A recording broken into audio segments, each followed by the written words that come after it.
Esta vértebra que estamos mirando desde una cara superior es una vértebra cervical. Fijémonos que adelante se ubica el cuerpo, es decir, esta parte de la vértebra es hacia ventral. Esta otra parte es el macizo apofisario, se ubica hacia dorsal. Y vamos a empezar describiéndola de adelante hacia atrás. Lo primero que notamos es que el cuerpo vertebral tiene un eje mayor transversal.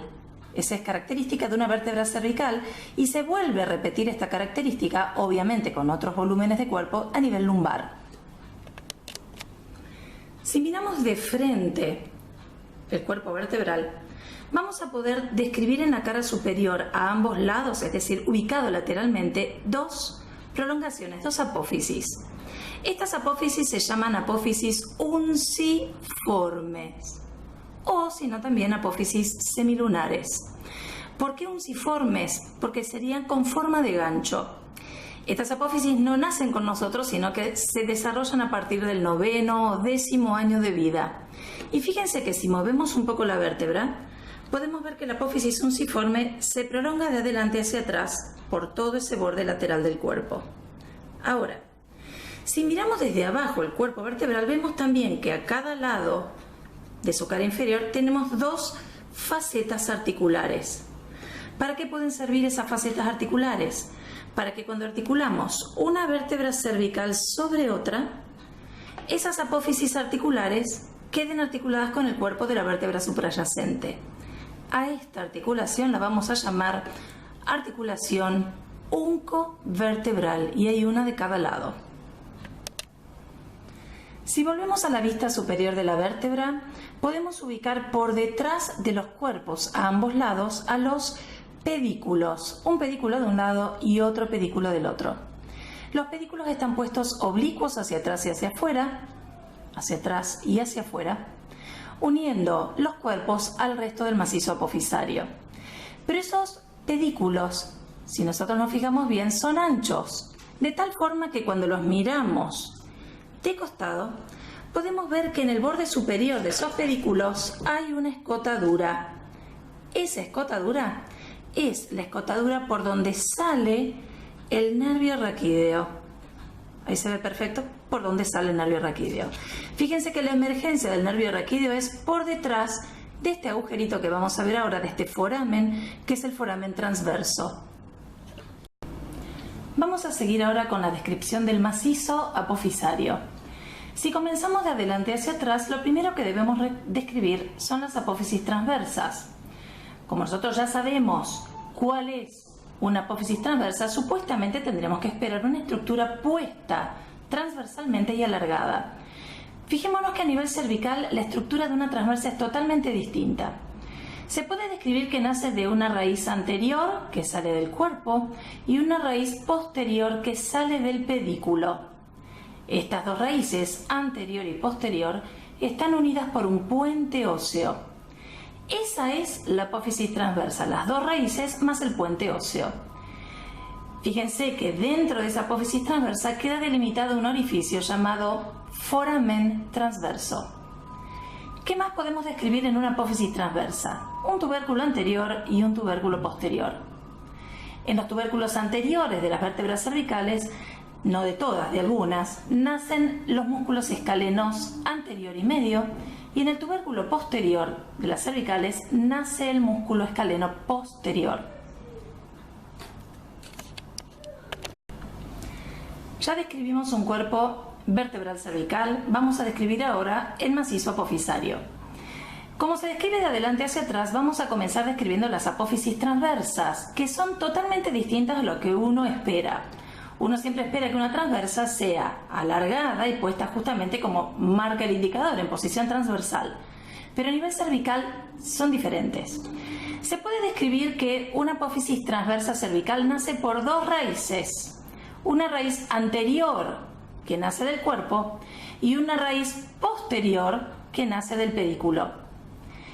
Ambas raíces están unidas entre sí por un puente óseo. Toda esa estructura es la apófisis transversa y en el centro de la misma, orientado de arriba hacia abajo, vamos a describir el foramen transverso. Por ese foramen transverso pasa una estructura arterial, una estructura vascular, mejor dicho, que es la arteria vertebral. Vamos al del otro lado.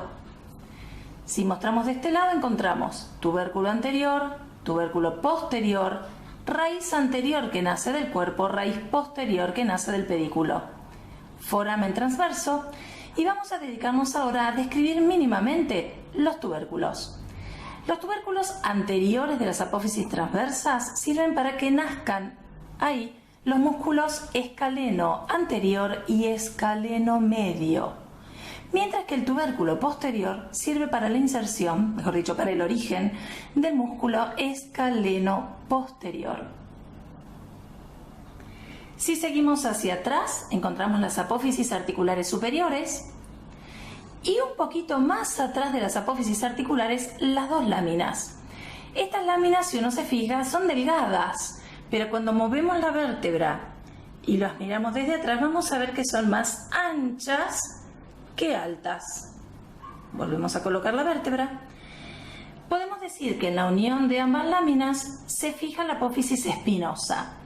Esa apófisis espinosa tiene como característica que su extremo posterior o dorsal es bitubercular. Ese extremo bitubercular comienza a nivel de C3 normalmente y se va perdiendo a medida que llegamos al final del segmento cervical. ¿Qué pasa con esa apófisis espinosa? Tiene un borde superior que es filoso, pero si invertimos la vértebra vamos a ver que su borde inferior es un canal. Ahora, si volvemos a mirar desde arriba la vértebra cervical, vamos a poder decir que el orificio o agujero vertebral tiene forma triangular. Si ahora miramos de costado la vértebra cervical, podemos ver bien la apófisis articular superior, plana, mirando hacia arriba y atrás, y la apófisis articular inferior también plana, mirando hacia abajo y adelante. Vamos a girar la vértebra para verlas bien. Apófisis articular superior derecha e izquierda, y mirando desde abajo, apófisis articular inferior izquierda e inferior derecha, todas planas. Estamos viendo de frente una maqueta de una columna cervical. Obviamente esto es una maqueta sintética. Fíjense el color blanco, no refleja perfectamente todas las irregularidades vertebrales, pero sirve igual. Podemos describir de arriba hacia abajo algunas estructuras que conocemos y otras que todavía no. Por ejemplo, arriba de todo estamos viendo la lámina basilar del occipital o apófisis basilar del occipital, de tal forma que si giramos la maqueta vamos a ver hacia atrás de la lámina basilar, de la apófisis basilar del occipital, vamos a ver la escama del occipital. La volvemos a girar de frente y podemos ver, si arriba este es el occipital, esta vértebra que encontramos acá es la primera vértebra cervical, también llamada atlas. Esta es la segunda vértebra cervical, también llamada axis. Fíjense que el atlas no tiene cuerpo, el axis sí. Esta es la primera vértebra cervical de arriba hacia abajo que tiene un cuerpo vertebral. De ahí hacia abajo las vértebras cervicales ya no tienen nombre, simplemente se enumeran: tercera cervical, cuarta cervical, quinta cervical, sexta y séptima cervical. Lo que en este preparado podemos ver que es excelente es cómo los cuerpos vertebrales van de arriba hacia abajo aumentando gradualmente sus diámetros generales. Y otra cosa que es interesante ver es que con respecto a cada una de las articulaciones uncovertebrales, estas laterales, ¿se acuerdan que habíamos nombrado?, se relaciona hacia afuera en forma casi inmediata y muy poquitos milímetros separándola de la arteria vertebral. Esa estructura roja que ustedes ven ahí es una estructura vascular, es la arteria vertebral. Fíjense que esa arteria vertebral va subiendo por las vértebras cervicales justamente como enhebrando todas las apófisis transversas. Esas dos arterias vertebrales, derecha de un lado, izquierda del otro, se van a unir arriba para formar el tronco basilar en forma endocraneal. Este que está acá arriba es el tronco basilar. Vamos a poder describir también, cuando lo vemos de frente al preparado, que con respecto a las articulaciones uncovertebrales no solamente se relacionan con la arteria vertebral hacia afuera, sino que si hacemos un acercamiento vamos a poder ver que atrás de la arteria vertebral, fíjense, atrás de la arteria vertebral se encuentra la emergencia del nervio raquídeo. Esto es un nervio raquídeo y es la arteria vertebral. Se relacionan en forma directa con la articulación uncovertebral. Pasamos ahora a una vértebra dorsal. La vértebra dorsal se caracteriza por tener un cuerpo mucho más redondeado que una vértebra cervical y por tener en ese mismo cuerpo dos superficies articulares para la cabeza costal. Esas superficies articulares se llaman faceta costal superior, faceta costal inferior. Podemos ver de esas dos facetas en este acercamiento que la faceta costal superior o hemifaceta costal superior es de mayor tamaño generalmente que la hemifaceta costal inferior o faceta directamente faceta costal inferior.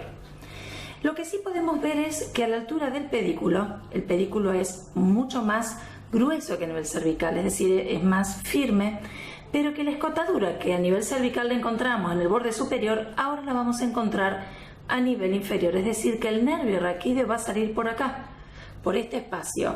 Siempre entonces el agujero de conjunción a nivel dorsal es a expensas del borde inferior del pedículo de arriba.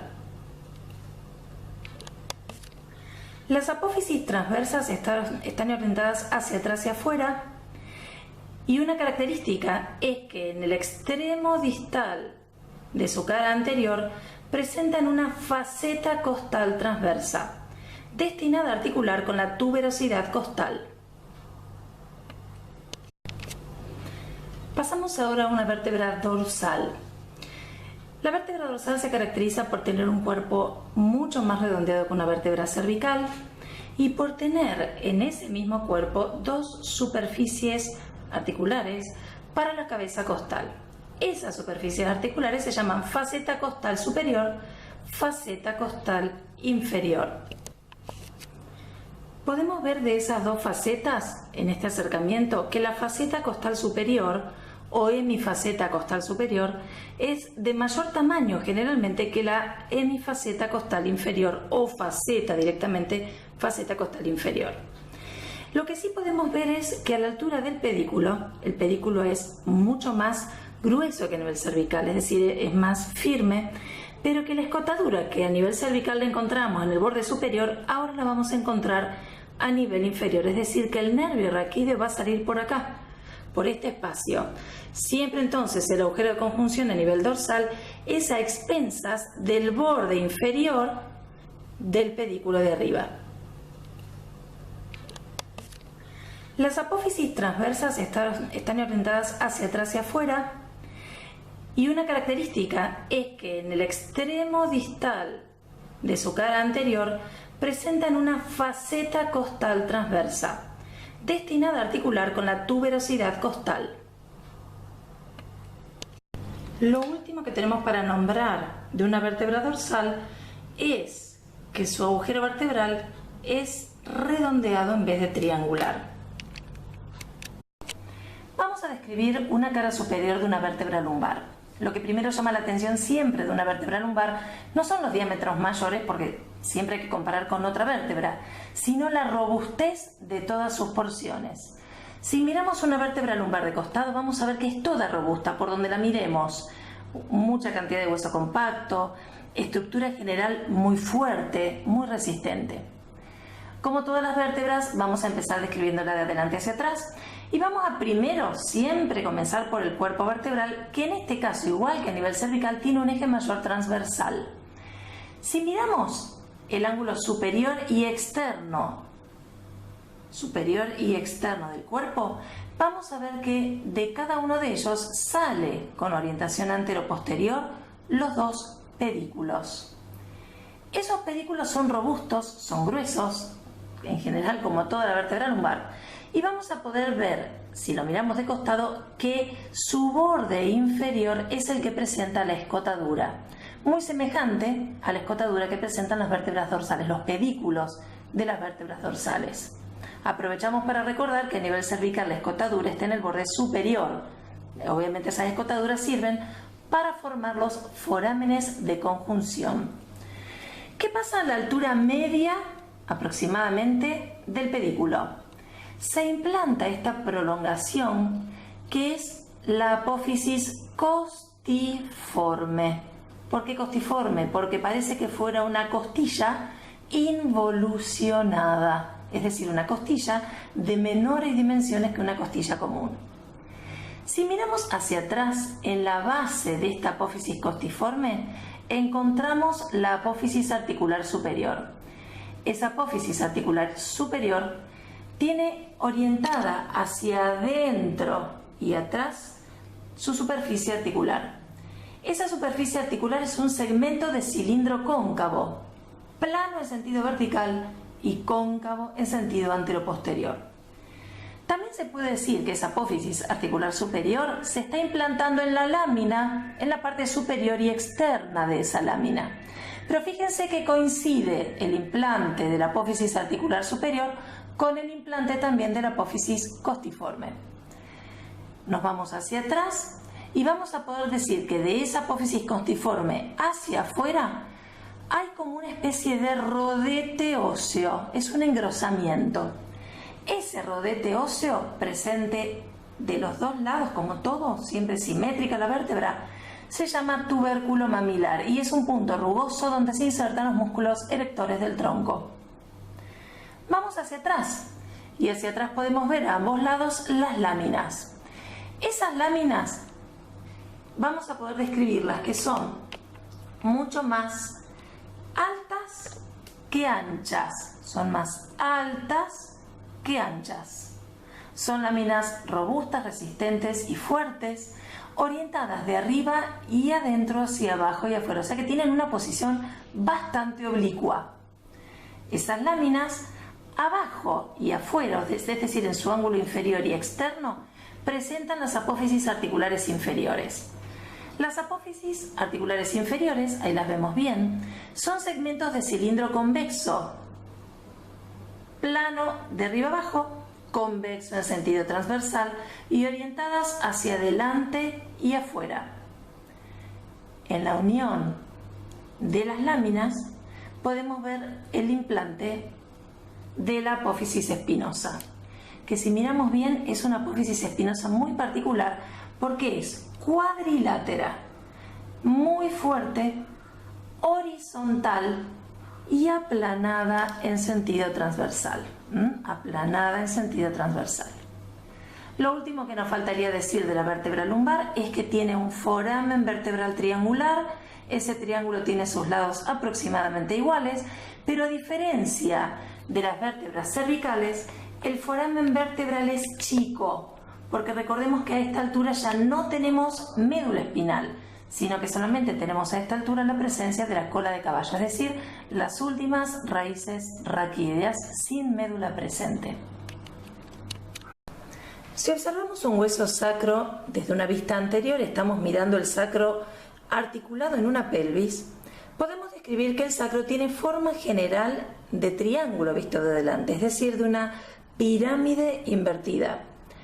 Ese hueso sacro tiene una base, que es la que se continúa hacia arriba con la columna vertebral, es decir, principalmente con la quinta vértebra lumbar, una cara anterior, una cara posterior, que es la que está apoyada, y dos caras laterales.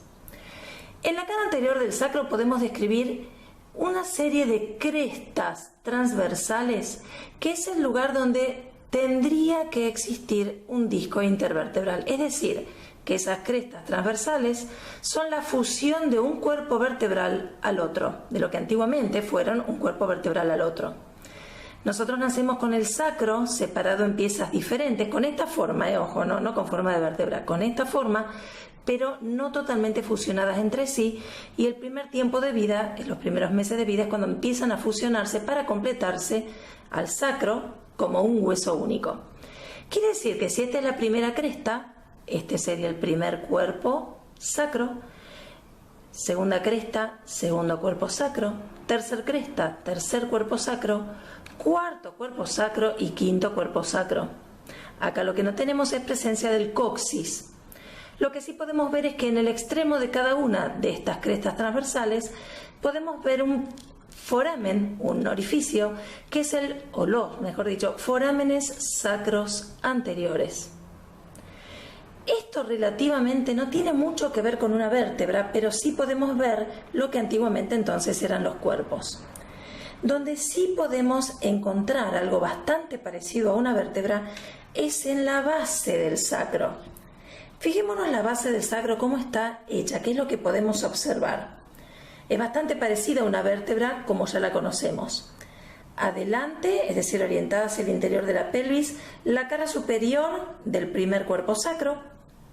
A los lados, lo que serían las transversas sacras, actualmente llamadas alas o alerones sacros. Hacia atrás, el conducto sacro, y a cada lado del conducto sacro tenemos las apófisis articulares, que en este caso son las únicas que presenta el sacro, pero que serían las apófisis articulares superiores de la primera vértebra sacra. Hacia atrás podemos ver lo que serían las láminas y atrás en el medio la fusión de las apófisis espinosas llamadas en este momento cresta sacra media. Es decir, que desde arriba podemos aproximadamente ver bastante bien lo que hubiera sido una primer vértebra sacra. Estamos observando la cara posterior de un sacro. Lo que primero podemos decir es que tiene, igual que la cara anterior, forma triangular con una base superior, un vértice inferior y dos caras laterales. Pero lo que tiene que diferenciarse entre esta cara y la anterior es que, primero, esta cara dorsal, que es la que tenemos a la vista, es convexa en todos los sentidos. Y en segundo lugar, que es mucho más irregular que la cara anterior. Colocamos arriba una vértebra lumbar para poder comparar cada porción, cada irregularidad que vamos a describir con una vértebra lumbar. Es decir, que la mayoría de las irregularidades que vamos a ver resultan de la fusión de distintas porciones de una vértebra tipo. Comenzamos de la línea media hacia afuera. Entonces, lo primero que vamos a describir es la cresta sacra media, que resulta de la fusión de las apófisis espinosas. Esta cresta sacra media es una sobreelevación sagital y si la miramos de costado podemos observar una serie de puntos sobresalientes que corresponderían a cada vértice de una apófisis espinosa. A cada lado de la línea media, es decir, de la cresta sacra media, vienen dos canales sacros. Los canales sacros son dos depresiones a lo largo del hueso sacro que corresponden a la fusión de las láminas. Y un poquito por fuera, lateralmente a los canales sacros, vamos a intentar buscar aproximadamente 4 protuberancias, 1, 2, 3 y 4. Acá se ven un poco, no mucho. En algunos sacros se ven un poquito mejor, depende de los huesos que uno tenga disponible, que van a corresponder estas crestas, estos tubérculos, a la cresta sacra intermedia. Acá hay algo que es interesante notar. Fíjense que yo puse el señalador a lo largo de la cresta sacra intermedia, de esos 4 tubérculos que pude medianamente notar. Cuando puse el señalador, arriba el señalador atraviesa a la apófisis articular superior del sacro y abajo atraviesa, ahí, a esta altura, a las astas sacras, una de un lado y otra del otro. Vuelvo a poner el señalador. Entonces vamos a ver que si están todos en la misma línea, quiere decir que la cresta sacra intermedia es resultante de la fusión de las apófisis articulares sacras. Esta cresta sacra intermedia en ediciones anteriores tenía otro nombre. No se llamaba cresta, sino que se nombraba a los tubérculos por separado y el nombre era tubérculos sacros posterointernos. Por fuera de la cresta sacra intermedia encontramos los forámenes sacros posteriores. Por estos forámenes sacros posteriores emergen las ramas posteriores de los nervios raquídeos sacros. Y un poco más hacia el lateral, alineados, otra vez vamos a usar el cursor, el señalador, alineados con los alerones sacros de un lado y del otro, es decir, con las apófisis transversas, con estas, alineados, encontramos otra serie de tubérculos que se van a llamar ahora en conjunto cresta sacra lateral. Vamos a identificarlos. 1, 2, 3 y 4. Vamos del otro lado. 1, 2, 3 y 4. Esos tubérculos que actualmente se llaman o se denominan cresta sacra lateral, en ediciones anteriores del libro, que algunos de ustedes pueden llegar a usar, se denominan tubérculos sacros postero-externos. Y repito, resultan de la fusión de las apófisis transversas. Entonces vamos a resumir. Cresta sacra media, apófisis espinosas. Canales sacros, láminas. Tubérculos sacros postero-internos o cresta sacra intermedia, fusión de las apófisis articulares. Y tubérculos sacros postero-externos o cresta sacra lateral, fusión de las apófisis transversas. En este hueso sacro que estuvimos describiendo recién, quiero mostrarles un detalle, porque a veces uno cuando mira el sacro y el coxis no se sabe bien, no se distingue bien si el coxis está o no, o si está fusionado. Les quiero mostrar este caso particular, es decir, lo que podemos observar en este coxis en particular. Vamos a acercarnos. Ahí está. Bien. Fíjense lo que se puede observar acá. Esto que yo veo de frente, mejor dicho, de atrás, lo voy a inclinar y voy a ver que ahí hay una línea de sutura entreabierta. Esta línea de sutura entreabierta es la anfiartrosis correspondiente a la articulación sacrocoxígea. Yo les explico en particular este hueso sacro, que es lo que se observa. Miren acá. Del lado del sacro yo puedo observar las astas del sacro, recordemos que serían las apófisis articulares inferiores de sacra 5, y en el medio sería una falta de fusión del arco posterior que resulta en el hiato sacro. Del lado del coxis voy a ver las astas del coxis, que serían las apófisis articulares superiores de la primera vértebra coxígea. Lo que sí se puede ver muy bien acá es que las astas del sacro y coxígea del lado derecho no están fusionadas. En cambio, las astas del sacro y del coxis del lado izquierdo sí están fusionadas. Esto sería entonces una vista posterior de la articulación sacro-coxígea. Vamos a describir un atlas. El atlas es la primera vértebra cervical, se encuentra ubicada entre el occipital arriba y la segunda vértebra cervical o axis por debajo. Lo que llama la atención de esta vértebra, primero que nada, es la ausencia de cuerpo vertebral. El cuerpo vertebral está reemplazado por un arco anterior. También tenemos el reemplazo de las láminas y de la apófisis espinosa por un arco posterior. Es decir, no tenemos ni láminas ni apófisis espinosas. Y tanto el arco anterior como el arco posterior están unidos entre sí por dos estructuras un poco más complejas, que son las masas laterales del atlas. Si empezamos describiendo el atlas de adelante hacia atrás, comenzamos por el arco anterior y podemos decir que es relativamente delgado, tiene una cara anterior convexa y una cara posterior cóncava, y en esa cara anterior podemos describir más que nada el tubérculo anterior del atlas.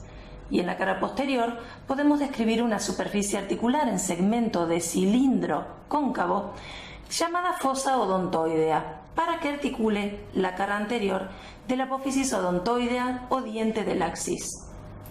Esa superficie articular es cóncava en sentido transversal y plana en sentido vertical. Si pasamos hacia atrás al arco posterior del atlas, repetimos que no tenemos ni láminas ni apófisis espinosa.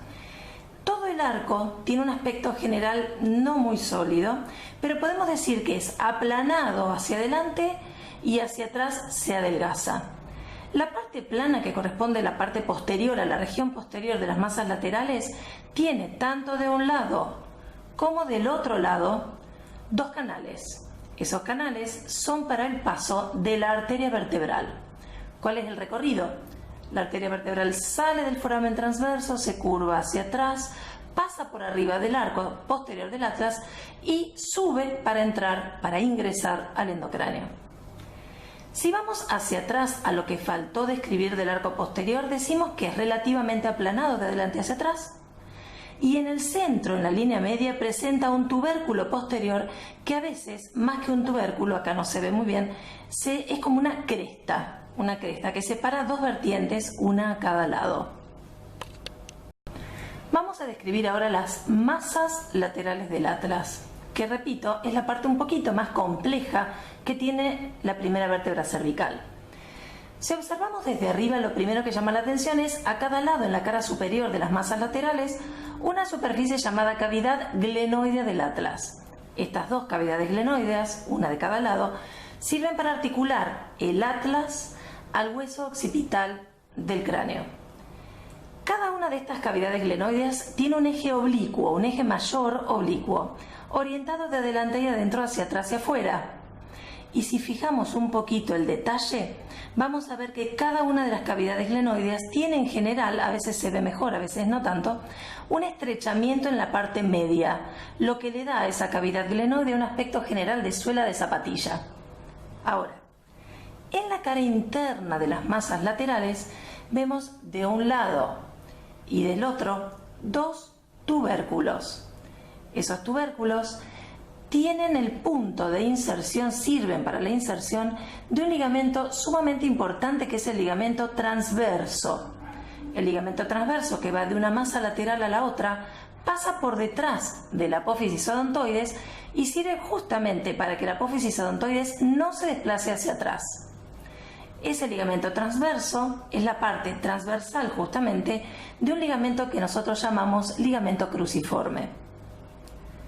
Si nos dirigimos hacia atrás, entre las masas laterales, ese ligamento transverso y el arco posterior del atlas, vamos a describir el foramen vertebral. Este foramen vertebral es justo el punto donde se encuentra la transición de bulbo raquídeo a médula espinal. A cada lado de las masas laterales, por fuera de las mismas, vamos a observar la apófisis transversa y, como todas las apófisis transversas cervicales, en el centro de la misma el foramen transverso. Vamos a rotar el atlas para mirar su cara inferior. A veces es difícil diferenciar la cara superior de la cara inferior, pero es en realidad simple poder ver qué va para arriba y qué va para abajo.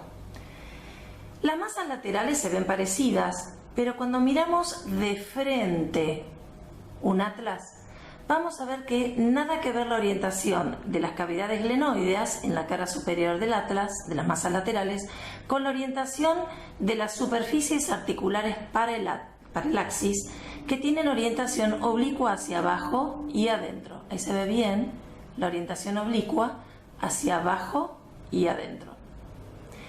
Estas superficies articulares, una de cada lado en la cara inferior de las masas laterales, están destinadas a articular con la cara superior del cuerpo del axis. Y se podría decir, uno en general diría que son planas, pero si observamos bien son plano-cóncavos en sentido transversal, plano-cóncavas en sentido transversal, o sea que no son totalmente planas, son muy ligerísimamente cóncavas, y de adelante hacia atrás ligerísimamente convexas.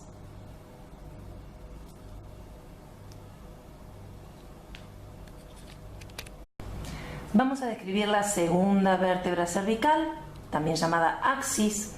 Se llama axis por su eje. Fíjense que esta apófisis odontoides que se ve arriba en el cuerpo es como que le podemos decir eje, por eso el nombre del axis, eje. ¿Qué podemos decir en primer lugar? Es la primera vértebra con cuerpo vertebral y es la primera vértebra con una apófisis espinosa. Si yo miro de frente al axis, voy a poder decir lo siguiente. En un axis podemos describir dos mitades. Fíjense dónde pongo el señalador y puedo decir lo siguiente. Del señalador para abajo, el axis es casi una vértebra cervical común. Del señalador para arriba, el axis es distinta a lo que nosotros conocemos. Vamos a empezar de adelante hacia atrás describiendo lo normal primero y después lo distinto. Si miramos desde abajo un axis, fíjense que podemos describirle un cuerpo vertebral adelante. ¿Qué diferencia hay? Tiene un pico. Esto se llama pico del axis. Volvemos a mirarlo de abajo y vamos a poder ver que tiene un cuerpo, tiene apófisis transversas incipientes, o sea, son las apófisis transversas que recién están arrancando, y en cada apófisis transversa un foramen transverso.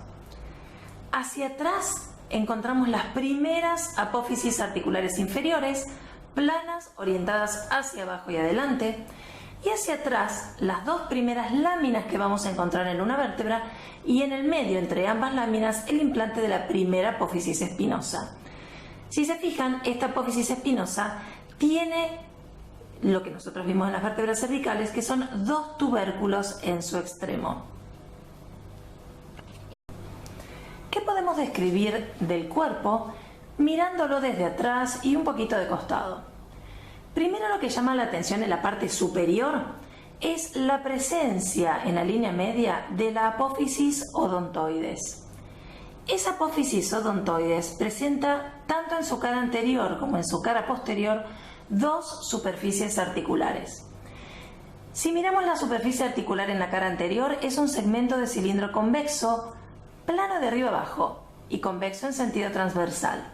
Esa superficie articular es para articular con el arco anterior del atlas, que pasa de un lado al otro, en la cara posterior, su cara posterior.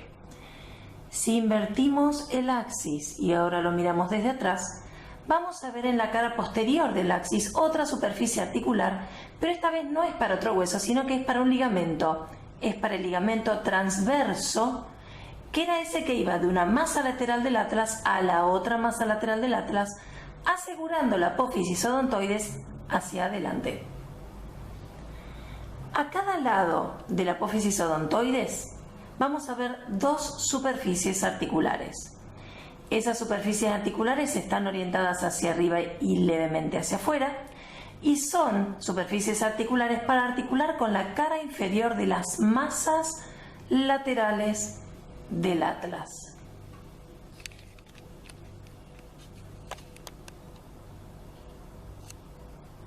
Lo último que podemos decir del axis es que presenta un foramen vertebral de menor tamaño que el atlas, y vamos a poner acá arriba, vamos a articular el axis con el atlas que vimos recién. Así queda la estructura entre el atlas y el axis. Vamos a fijarnos cómo la apófisis odontoides articula con el arco anterior del atlas, y cómo el foramen del atlas, el foramen vertebral del atlas, todo este foramen, queda dividido en dos mitades, en dos partes, mejor dicho, no mitades. Una porción anterior, que es donde se aloja la apófisis odontoides, y una porción posterior, que es donde se aloja esa transición que dijimos recién entre un bulbo y una médula, la transición entre bulbo y médula. Desde todo punto de vista, yo tengo que asegurarme que la apófisis odontoides quede siempre en contacto con el arco anterior del atlas, por eso la presencia del ligamento transverso que pasa por acá atrás. Bien, de masa lateral a masa lateral.